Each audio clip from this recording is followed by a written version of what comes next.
20년 전에도 한국을 찾았던 외국인. 그때도 한국의 독자적 문화와 일본과는 확실히 다른 점들 때문에 한국의 큰 매력을 느끼고 돌아갔지만 어째서인지 사람들은 한국의 매력을 진심으로 알아주지 않는 것 같아서 서운했다고 합니다. 하지만 시간이 흘러 결혼도 하고 자녀도 양육하며 자녀들에게 한국의 모습을 보여주고 싶었다고 하는데요. 하지만 어째서인지 요즘 10대들은 누가 뭐라고 하지 않아도 한국에 대해서 궁금해하고 가보고 싶어 한다고 합니다. 그렇게 20년 만에 싹 변했다며 놀라워하는데요. 어떤 내용인지 지금부터 만나보시죠. 안녕하세요. 저는 제이슨 밀러라고 합니다. 미국 워싱턴 출신의 40대 가장이며 지금은 자녀들을 데리고 한국에 다녀왔어요. 제가 감히 말하건대 이제 아시아 문화의 정수는 한국이라고 생각해요. 아니, 솔직하게 20년 전 제가 한국에 처음 가봤을 때도 그렇게 생각하긴 했는데 아무래도 많은 사람들이 일본의 경제력이 우수하다는 이유로 그리고 일본 경험을 했던 사람이 더 많다는 이유로 한국의 분위기는 다소 묻혀있던 분위기였죠. 그런데 요즘 아이들 같은 경우는 애초에 제가 자라올 때랑 생각 자체가 다르더라고요. 아시아 국가 중에 어디를 가보고 싶냐 물으면 무조건 한국이라고 대답한다고 하죠. 그만큼 시대가 변했다는 걸 느껴요. 제가 학창시절만 해도 똑같은 질문을 하면 당연히 일본이라고 하는 분위기였거든요. 그리고 더 재미있는 건 제가 학창시절 마지막을 일본에서 보냈다는 거예요. 짧게나마 일본에 살아봤었고 가지고 있는 기억도 많지만 그래도 저는 한국을 제 아이들에게 보여주고 싶었어요. 2002년 저는 고등학교 졸업학기를 일본의 국제학교에서 다니고 있었고 외교관으로 근무하던 아버지를 따라 일본에서 지내고 있었습니다. 그때는 2002년 전 세계가 주목하던 한일 월드컵이 열리던 시기였죠. 그러나 많은 미국인들은 아쉬워했어요. 미국의 조별리그 경기가 한국으로 배정받았다는 사실에 대해서요. 심지어 한국과 같은 조였고 전 세계 모든 언론은 미국과 한국이 탈락할 것이라고 예측한 가운데 새 경기 때문에 한국에 가야 하느냐 차라리 일본에서 경기를 했으면 떨어지고 나서 관광이라도 했을 텐데라면서 아쉬워하던 분위기였어요. 물론 축구가 대단히 인기 있는 스포츠는 아니지만 그래도 관심은 꽤나 많은 편이었기에 이렇게 팬들의 실망도 있었던 것 같아요. 당연히 저도 그렇게 생각했죠. 일본의 거리엔 질서가 있었고 대중교통은 정확하게 움직였으며 사람들은 친절하고 정중했어요. 도시의 모습도 깔끔했고 정돈된 선진국이라는 인상은 제게 꽤나 강하게 남아있었죠. 역시 일본은 다르구나라고 체감하고 있던 그 무렵 제 형과 저는 미국 대표팀 경기를 보기 위해 한국에 가게 됐습니다. 그런데 한국에 도착한 첫 순간부터 그 모든 생각이 흔들리기 시작했죠. 공항에서 내렸을 때 한국 사람들의 눈빛은 활기가 넘쳤어요. 입국장에서 자원봉사를 하던 사람들이 반갑게 우리를 맞이했고 정체를 숨길 수 없던 외국인 청년인 우리 형제에게 유창하진 않지만 정성어린 영어로 안내해 주었어요. 그 모습이 꽤 인상 깊었죠. 바로 옆 나라일 뿐인데 분위기가 다르다는 건 재미있는 일로 기억하고 있어요. 그리고 그 감동은 더 있었는데요. 바로 미국팀이 예상을 뒤엎고 선전하자 현지 관중들도 함께 응원하며 우리를 향해 엄지를 치켜 세웠어요. 전 세계는 한국과 미국이 탈락할 거라고 했지만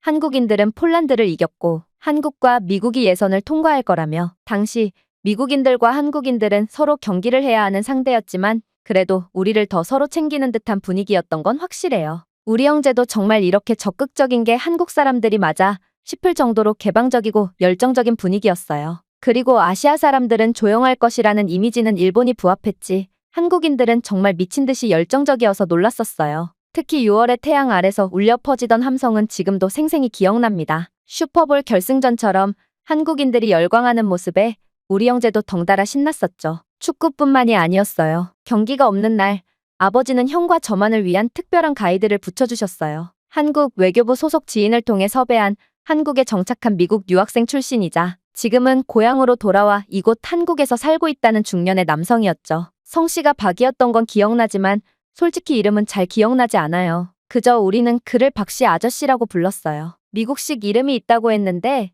우리한텐 알려주지 않았고 한국인이 한국 이름으로 불러달라고 했는데 발음이 어려워서 미스터 박이라고만 불렀어요. 박씨 아저씨는 단순한 가이드를 넘어 우리에게 한국을 가르쳐준 선생님이었습니다. 여기서 내려보자. 진짜 한국은 이런 데서 느끼는 거야. 그는 우리를 명동의 번화가뿐만 아니라 인사동의 골목길, 한강변의 야시장, 심지어는 차 타고 몇 시간이나 가야 했던 박씨 아저씨의 어머니가 사시는 시골집까지 데려가며 한국의 본 모습을 보여주려 했죠. 그리고 박씨 아저씨의 가이드 아래 한국의 다양한 모습을 봤던 우리 형제는 우리가 아시아에 대해 갖고 있던 관념을 송두리째 바꾸는 과정이었습니다. 한국은 말 그대로 살아 숨쉬는 성장국가였어요. 거리에선 전통과 현대가 자연스럽게 어우러졌고 사람들의 표정엔 어딘가 자신감이 공존하고 있었죠. 확실하게 일본하고는 분위기가 달랐고 많은 사람들이 굳이 왜 일본을 더 좋아해? 라는 생각마저 들 만큼 한국은 정말로 매력적인 나라였던 게 기억나요. 일본에서 학교 다니며 학교 후 친구들과 구경 다니는 것보다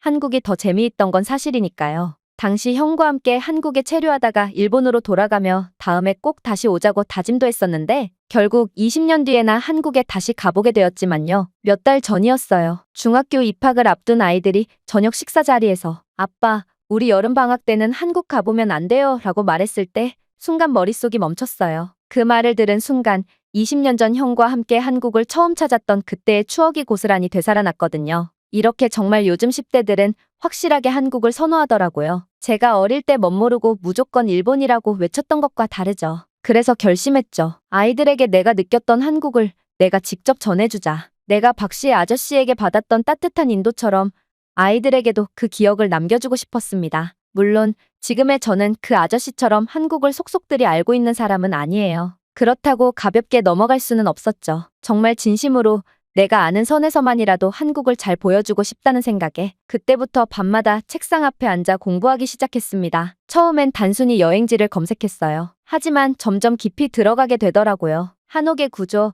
알고 보니 일본 도자기가 사실은 한국 기술을 전수받은 것이더라.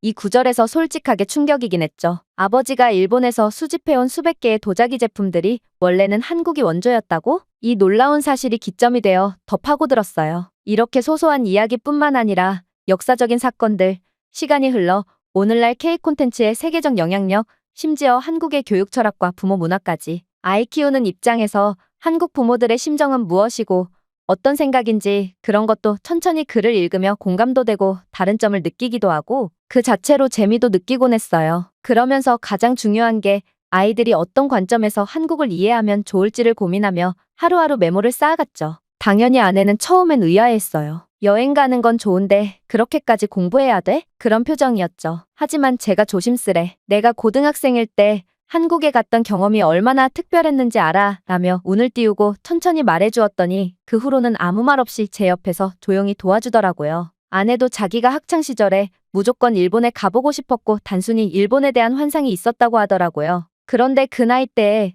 직접 두 나라를 경험한 제 경험들이 너무 재미있다며 이야기를 한참 들어주기도 했고 아내도 호기심 가득한 눈빛으로 이번 여행을 기대하게 되었어요. 가끔은 제가 모니터 앞에 앉아 열심히 자료를 정리할 때 아내가 말없이 과일을 깎아 옆에 놔두고 가기도 했습니다. 그 작은 행동이 얼마나 고마웠는지 몰라요. 그 순간 이 여행은 단지 관광이 아니라 가족 모두의 기억 속에 남을 배움의 시간이 되겠구나 하는 확신이 들었습니다. 그리고 마침내 아이들의 방학이 시작되자마자 우리는 그토록 기다렸던 비행기에 몸을 실었습니다. 비행기 창밖으로 점점 다가오는 한국의 풍경을 보며 저는 조용히 다짐했죠. 이번엔 내가 아이들에게 진짜 한국을 보여주겠다고요. 한국에 도착하자마자 아이들은 그저 무작정 신이 났어요. 비행기에서 내린 순간부터 들뜬 표정을 감추지 못했고 공항에 무인 안내 로봇을 보고 신기해하기도 했고 여행 분위기를 실컷 내고 있었어요. 우리 가족은 한국을 둘러보며 감탄을 쏟아냈습니다. 하지만 정작 제가 놀란 건 그게 아니었어요. 아이들은 관광지가 어디든 즐거워했어요. 전통시장을 가든 박물관을 가든 아니면 그냥 길거리 카페에 앉아있든 한국이 주는 신선함 자체를 흠뻑 즐기고 있었죠. 반면 저는 조금 달랐어요. 아이들과 함께 인사동의 골목을 걸으며 20년 전 형과 함께 박씨 아저씨를 따라 걷던 그 풍경이 슬며시 머릿속에 떠올랐어요. 그땐 돌바닥이 울퉁불퉁했고 가게들은 소박했으며 사람들의 표정엔 뭔가 더 절실한 분위기가 있었죠. 광화문도 마찬가지였어요. 그때도 분명히 높은 건물은 있었죠. 하지만 이번에 다시 찾은 광화문은 완전히 다른 도시의 얼굴을 하고 있었습니다. 도시의 스카이라인은 마치 뉴욕 맨해튼처럼 웅장했고 각 건물마다 디자인이 세련되게 통일돼 있더군요. 유리로 빛나는 파사드, 정교하게 정비된 거리, 그리고 한가운데 흐르듯 자리한 광화문 광장은 이건 이제 단순한 아시아의 수도가 아니구나 싶을 정도로 눈부셨습니다. 광화문과 같은 현대적 도시 풍경을 충분히 감상한 후 저희 가족은 조금 더 전통적인 한국을 느껴보고 싶어 한옥마을과 전통시장을 찾았습니다. 놀랍게도 서울 한복판에서 불과 몇 분만 벗어나면 이토록 고요하고 깊은 시간이 흐르는 공간이 나온다는 사실에 먼저 감탄하게 되었죠. 골목마다 고즈넉이 이어진 기와지붕, 마당 한켠에 가지런히 놓인 닭이들, 그리고 나무로 짜여진 창살문 너머로 스며드는 햇살까지 아이들은 마치 과거로 시간여행을 떠난 듯 눈을 반짝이며 이곳저곳을 둘러봤어요. 그리고 빠질 수 없는 게 음식이었죠. 처음엔 약간의 간 차이에 어색함을 느끼던 아이들도 곧 이건 진짜 맛있다며 접시를 비우기 시작했습니다. 갈비찜, 비빔밥, 김치찌개, 그리고 찹쌀떡까지 미국에서 먹던 한식과는 차원이 다른 깊은 맛이 바로 여기 한국의 길거리와 시장 골목마다 숨어 있었어요. 역시 오리지널은 그 나라에서 먹어봐야 한다는 말, 그건 진실이더라고요. 또한 가족 모두에게 인상 깊었던 건 바로 전통 의상 체험이었습니다. 아이들과 함께 한복을 입어보았을 때 처음엔 불편하지 않을까? 걱정했지만 막상 입고 나니 그 우아한 곡선과 편안한 착용감에 모두가 감탄했죠. 특히 저는 예전에 일본에서 기모노 체험을 해본 적이 있었는데 그때는 숨도 크게 못 쉴 만큼 조이는 느낌이 있었거든요. 반면 한국의 한복은 아름다움과 편안함이 동시에 존재했습니다. 심지어 기능적으로도 훨씬 뛰어났어요. 걷고, 앉고, 움직이는 모든 동작이 자연스러웠고 무엇보다 그 안에 담긴 색감과 결이 도시의 풍경과 어우러져 정말 눈부셨습니다. 그리고 아이들과 함께 한복 체험장에 도착했을 때 솔직히 제 마음속엔 살짝 망설임이 있었어요. 겉으로는 좋은 추억을 만들자고 말했지만 사실 저는 속으로 생각하고 있었거든요. 예전에 일본에서 기모노 입어봤을 때 정말 힘들었는데 고등학생 시절 일본에서 짧게 유학하던 시절이었어요. 학교 프로그램의 일환으로 전통의상 체험을 했던 적이 있었는데 기모노를 입자마자 숨이 턱 막히는 듯한 느낌이 들었어요. 몸을 바짝 조여오는 끈, 팔이 제대로 올라가지 않는 소매, 걸음을 옮길 때마다 밑단이 발목을 휘감던 그 답답함이 아직도 생생하게 기억납니다. 그래서 이번에도 걱정됐죠. 아무리 예뻐도 이거 입고 1시간도 못 버티겠구나. 아이들만이라도 사진 몇 장 찍고 만약 불편하다고 하면 그냥 벗으라고 하자. 돈이 좀 아깝긴 해도 즐거운 기분 망치느니 그게 낫지. 그게 솔직한 제 속마음이었습니다. 그런데 반전이 일어났습니다. 한복은 입는 순간부터 느낌이 달랐어요. 옷감이 가볍고 부드러웠고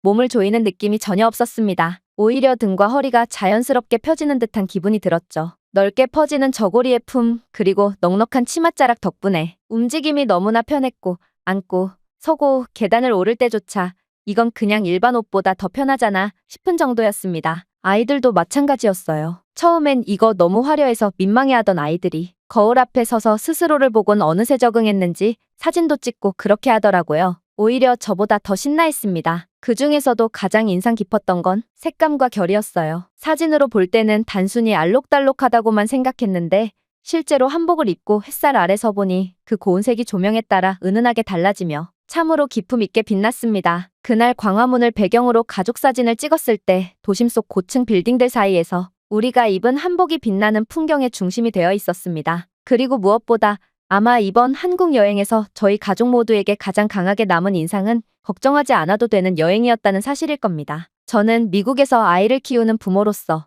늘 무언가를 경계하며 살아왔습니다. 낮이든 밤이든 사람이 많든 적든 어딜 가든 아이들의 손을 놓지 않으려 하고 잠깐이라도 시야에서 벗어나면 가슴이 철렁 내려앉는 게 일상이죠. 하지만 한국에선 그럴 필요가 없다는 걸 알게 되었죠. 밤이 깊은 시각 도시의 불빛 아래 가족과 함께 산책을 나섰을 때 저는 주변을 두리번거리지 않았어요. 사람들이 무리를 지어 지나가도 그 누구도 시선을 흘리거나 거슬리는 행동을 하지 않았고 누군가는 조용히 길을 비켜주기까지 했습니다. 아이들이 공원길을 자전거로 달려가도 저는 단지 너무 멀리 가지 말고 사람들 조심하라는 한마디만 해주면 되었어요. 그게 다였어요. 그 외에는 정말 아무것도 걱정하지 않아도 되는 나라, 그게 바로 한국이었습니다. 특히 밤이 되면 더 뚜렷하게 느껴졌습니다. 미국에서는 해가 지면 외출 자체를 자제하게 되는데 한국에선 저녁 시간이 오히려 사람들로 활기를 띠고 아이들과 함께 시내 거리를 걸으며 분식집에서 떡볶이도 먹고 편의점에서 아이스크림도 사 먹었어요. 그 모든 경험이 걱정이라는 단어 없이 가능했다는 것. 이건 부모로서 너무나 감격스러운 일이었습니다. 이번 여행에서 가장 감동 깊었던 장소를 하나 꼽으라면 단연코 국립중앙박물관이었습니다. 정말 단언컨대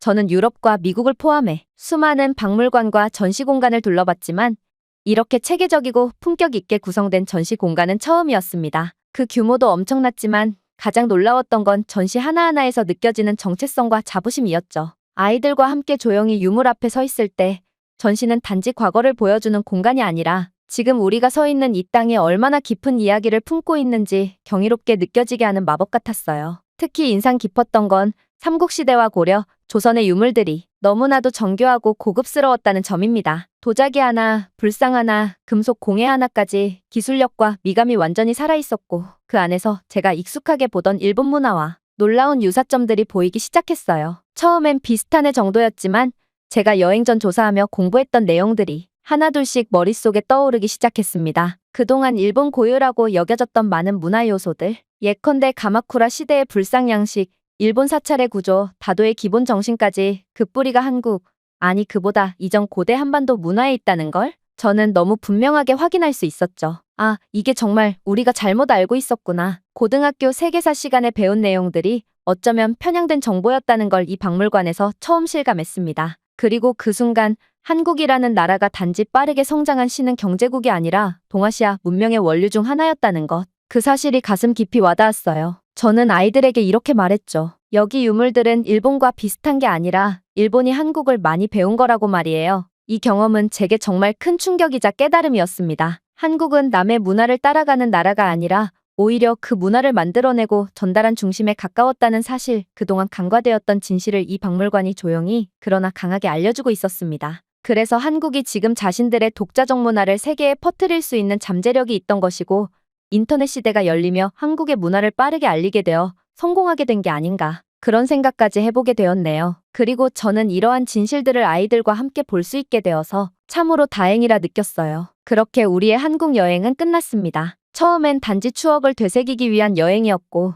아이들에게 아시아의 문화를 보여주고 싶었던 아빠의 욕심이었죠. 하지만 이번에 저는 다시 한번 한국이라는 나라의 깊이와 가능성을 보았고 아이들은 세상을 보는 눈을 넓혔습니다. 아이들은 한국에 다시 와보자며 이야기를 했을 때 저는 그 다짐을 지켜주리라 생각이 들었어요. 제가 현관은 비록 다시 한국에 오진 못했지만 제 아이들은 그 약속을 지키도록 해줄 생각입니다. 다음엔 더 많은 공부를 하고 와야겠고 차량을 빌려서 한국의 구석구석을 돌아다녀 봐야겠습니다. 한국이 아직도 일본의 아류 혹은 하위 등급의 국가로 생각하는 사람들이 요즘에도 종종 보입니다. 그때마다 저는 어떤 식으로 그런 사람들을 설득시킬까 고민했지만 이제는 제가 한국에 다녀온 경험치가 더 쌓였으니 확실하게 설명을 해줄 수 있을 것 같습니다. 제 이야기는 마치지만 공감하시는 분들이 계시다면 댓글로 소통해주세요. 읽어주셔서 감사합니다. 오늘의 영상은 여기까지입니다. 그리고 지금 화면에 나오는 영상을 아직 시청하지 않으셨다면 지금 바로 시청해보세요. 재미있는 다음 사연이 기다리고 있습니다. 감사합니다.